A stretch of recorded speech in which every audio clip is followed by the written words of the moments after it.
여러분 안녕하십니까? JTB 아침 뉴스입니다. 어젯밤부터 오늘 새벽 사이 정읍 1cm, 전주와 익산은 0.5cm의 눈이 내렸습니다. 이번 눈은 내일 낮까지 그쳤다 내렸다를 반복하며 3에서 10cm가 내리겠습니다. 오늘 아침 기온은 영하 5도에서 0도로 대부분 지역이 영하권에 머물겠습니다. 한낮 기온은 영하 3도에서 영상 1도로 낮에도 영하권에 머물러 매우 춥겠습니다. 내일과 모레까지 매우 춥겠고 눈 소식도 이어지겠습니다. 당분간 찬 공기가 남쪽으로 내려오면서 기온이 뚝 떨어지겠고 바람도 강하게 불어 체감 온도는 더욱 떨어지겠습니다. 어제는 유엔 총회에서 세계 인권 선언을 한 지 꼭 69년이 되는 날이었습니다. 일본군 위안부 문제는 일제가 저지른 가장 반인륜적이고 반인권적인 범죄인데요.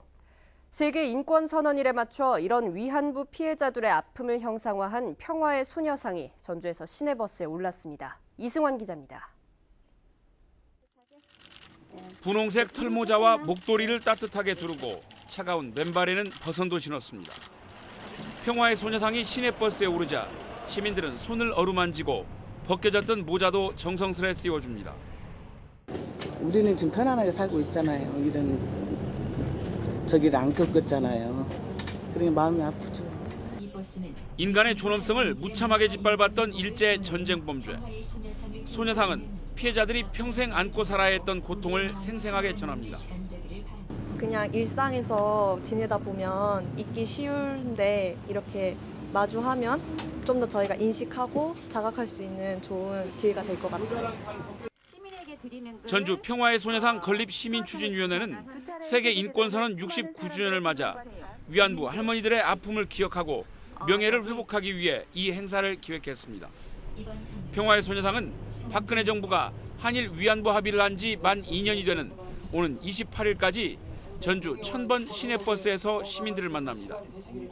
마음이 무겁겠죠. 좀 그 아픔이 있으니까 그것을 시민들이 보고 많이 좀 느낄 것 같은데 저도 생각이 그렇고요. 고창에서도 위안부 피해자인 고 최선순 할머니를 기리는 평화의 소녀상이 세워졌습니다.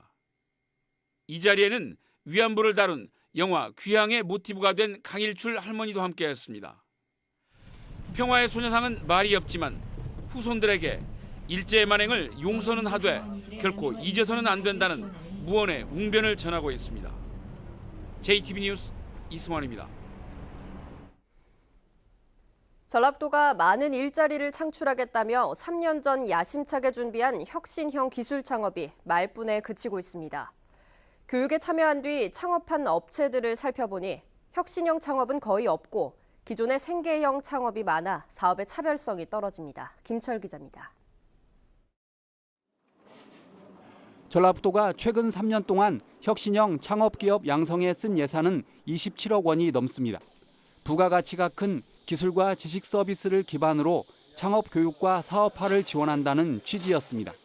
지난 2015년과 2016년에 관련 교육을 받은 뒤 창업에 나선 업체 명단을 살펴봤습니다. 분식점과 통닭, 카페와 미용실 등 이른바 생계형 창업이 수두룩합니다. 기술형 창업을 늘리겠다고 지금까지 30억 원에 가까운 돈을 썼는데 정작 혁신적인 창업으로 보기 애매한 업종이 대부분입니다. 기술 지식 서비스 창업 부분은 일자리 창업 효과가 크기 때문에 별도로 관리해서 강화해야 된다고 저는 생각을 하고 있습니다.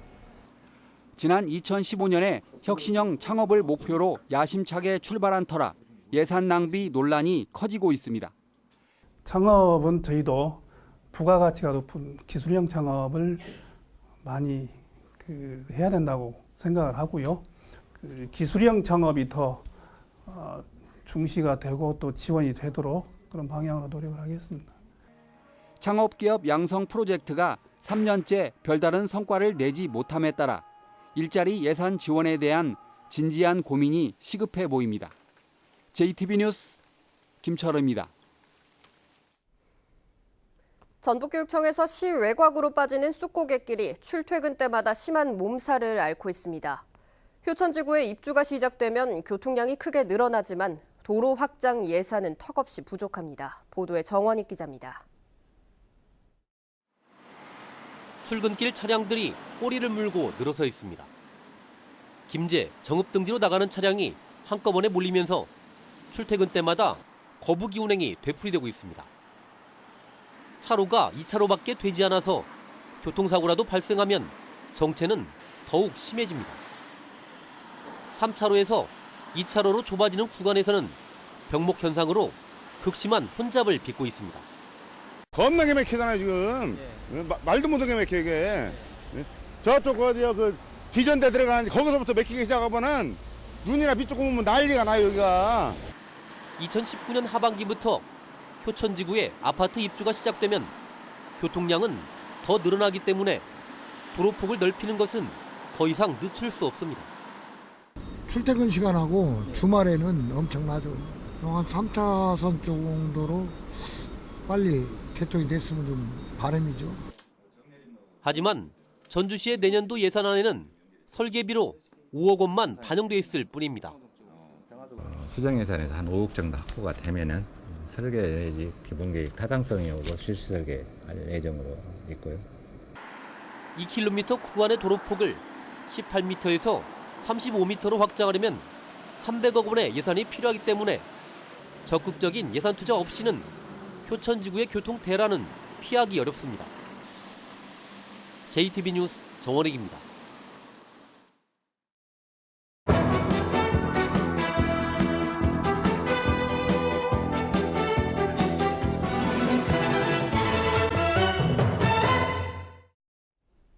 내년부터 최저임금이 크게 오릅니다. 근로자들의 최소한의 생계 유지를 보장하기 위해 필요하다는 의견도 있지만 한편에선 고용주의 부담이 너무 크다는 얘기도 나오는데요.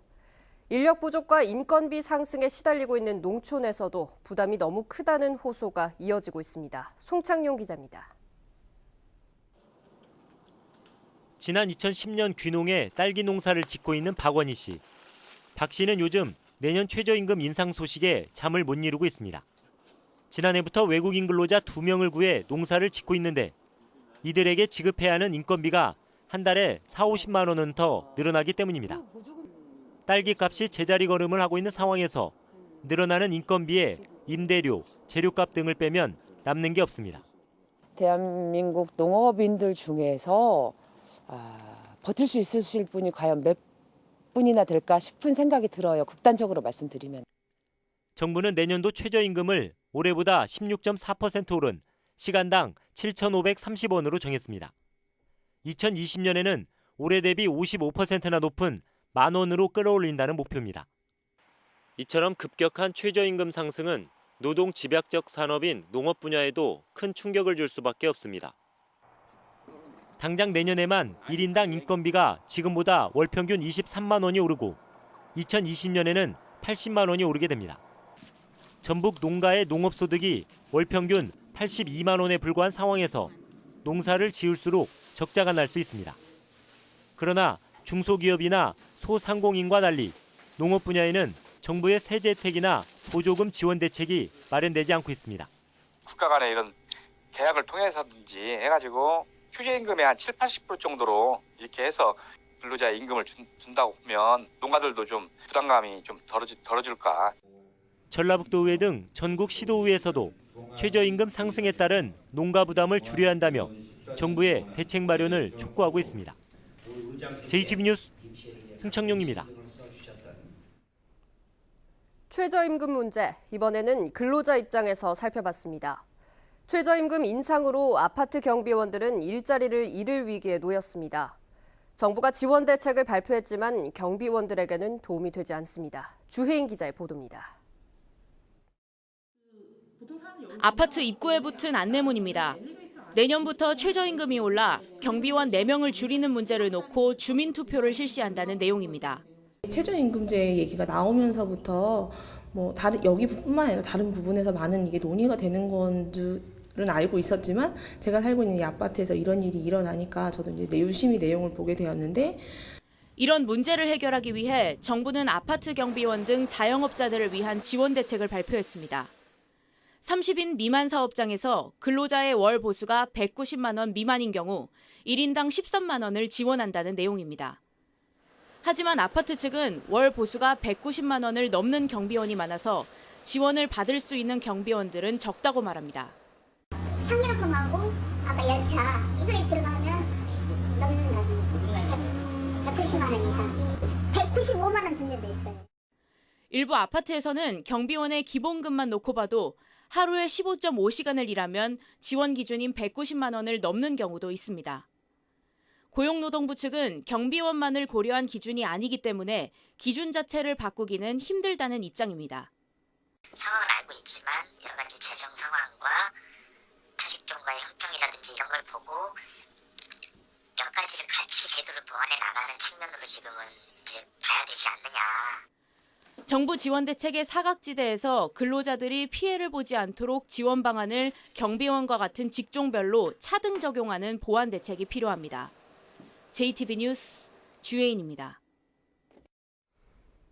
순창군이 경제적 어려움을 겪고 있는 소상공인들의 지원을 확대하기로 했습니다. 남원에서는 노인들이 공연과 전시회 등으로 꾸민 청춘제가 열렸습니다. 시군 소식 김진형 기자입니다. 순창군이 내년부터 소상공인의 금융 지원을 확대합니다. 순창군은 3년 이상 거주하거나 영업한 소상공인에게 금융 지원을 할 수 있도록 한 조례를 2년 이상으로 완화했습니다. 또 전북신용보증재단과 협약을 체결해 저신용자도 3천만 원 범위 안에서 지원받을 수 있도록 했습니다. 경기 침체와 은행 금리 인상으로 영업이 어려운 소상공인과 창업 희망자들에게 큰 도움이 될 것으로 기대합니다. 올해로 5번째를 맞는 남원 평생교육예술제가 남원 노인복지관에서 열렸습니다. 남원 노인복지관 교육생들은 교육 프로그램을 통해 1년 동안 배운 춤과 연주 실력을 선보였고 서예와 그림 등 다양한 전시회도 열어 배움의 기쁨을 만끽 했습니다. 어떤 여러 가지 특기 활동이나 취미 활동 이런 것들을 최대한 할 수 있도록 우리 복지관에서 지원할 예정입니다. 김지 씨가 우체국과 한국전력 등 관련 기관과 함께 혼자 생활하는 노인들의 건강과 안부를 확인하는 안심 서비스를 실시합니다.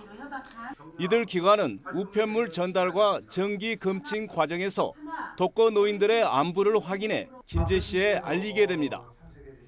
JTB 뉴스 김진영입니다.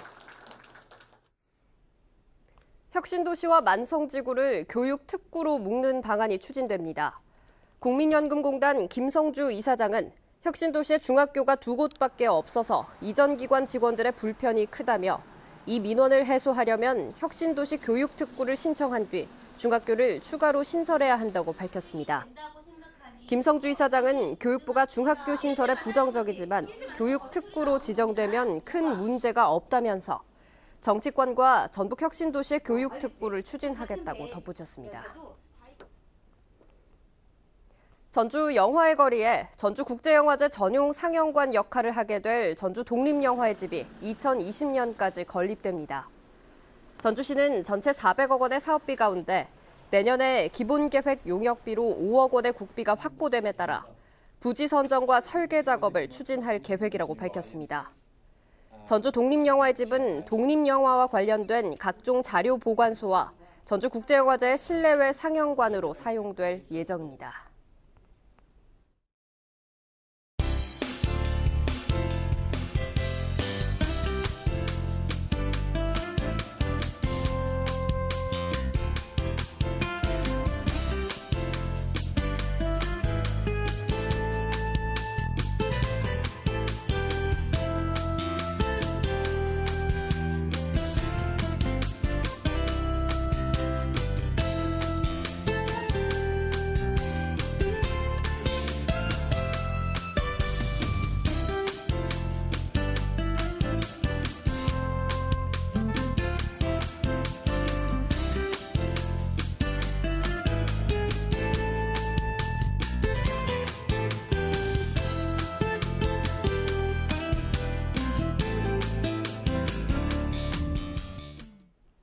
JTB 아침 뉴스를 마칩니다. 함께해 주신 여러분 고맙습니다.